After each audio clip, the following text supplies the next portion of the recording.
Habari mpenzi msikilizaji wangu, karibu katika Sauti ya Hadithi, Kiswahili cha Simulia. Ni mimi msimuliaji wako David Michael Wimbi. Leo ninakusimulia hadithi inayokwenda kwa jina Sadiki na Chitemo. Sadiki ni mtoto anayeishi karibu na Ujiji, anaye ndugu yake aitwaye Chitemo. Sadiki na Chitemo husoma katika shule ya Businde.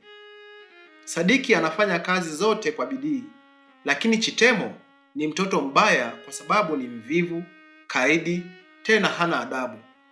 Siku moja wakati wa vuli, baba yao aliwaamsha mapema sana. Akasema, Sadiki, chukua hii shilingi. Nenda sokoni ukanunue samaki. Na wewe Chitemo, nenda kisimani ukateke maji. Wote wawili wakaenda. Sadiki alinunua samaki akarudi nyumbani haraka. Lakini Chitemo alichelewa. Baba yake akamgoja mpaka akachoka. Baba akatoka kwa hasira kumfuata Chitemo kule kisimani. Alipofika alimkuta akichezea maji. Alikuwa anayateka na kuyamwaga juu ya jiwe. Baba yake akamuuliza, unafanya nini Chitemo? Mbona unacheza tu? Teka maji twende nyumbani. Chitemo akateka maji, wakarudi nyumbani. Walipofika nyumbani, walimkuta mama amekwisha tayarisha uji. Wakanywa. Walipomaliza, baba yao akawaambia, twendeni tukapalilie bustani ya mboga. Mama atabaki hapa nyumbani. Atawalisha kuku na kusafisha nyumba. Baadaye atatayarisha chakula. Kule bustanini kulipandwa mchicha, maharagwe, vitunguu na nyanya. Nyasi na magugu yaliota kwa wingi. Sadiki, Chitemo na baba yao walipalilia kwa uangalifu ili wasiharibu mimea ya mazao. Chitemo hakupenda kazi. Kwa hiyo alitoroka akaenda kichakani. Kule kichakani alitafuta matunda mwitu. Chitemo alikuwa mtoto mvivu kweli. Hakutaka kufanya kazi kwa bidii. Sadiki na baba yake walirudi nyumbani, akawafuata. Walipofika nyumbani, chakula kilikuwa tayari. Chitemo alikuwa wa kwanza kunawa mikono na kuanza kula.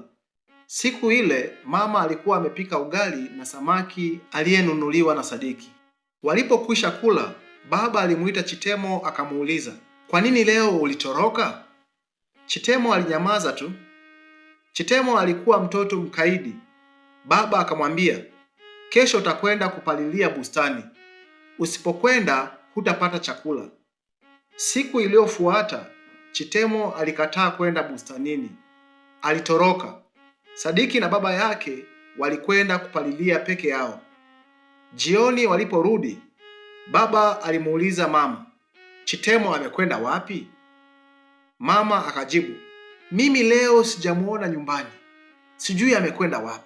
Kumbe, siku ile asubuhi, Chitemo alipanda basi kwenda mjini Kigoma.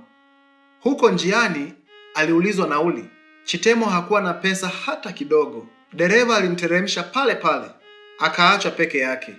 Chitemo alilia sana.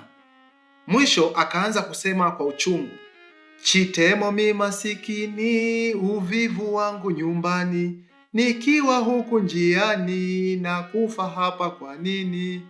Sadiki sasa shiba, chakula kingi kwa baba, nirudi tena kwa baba, na kufa hapa kwa nini?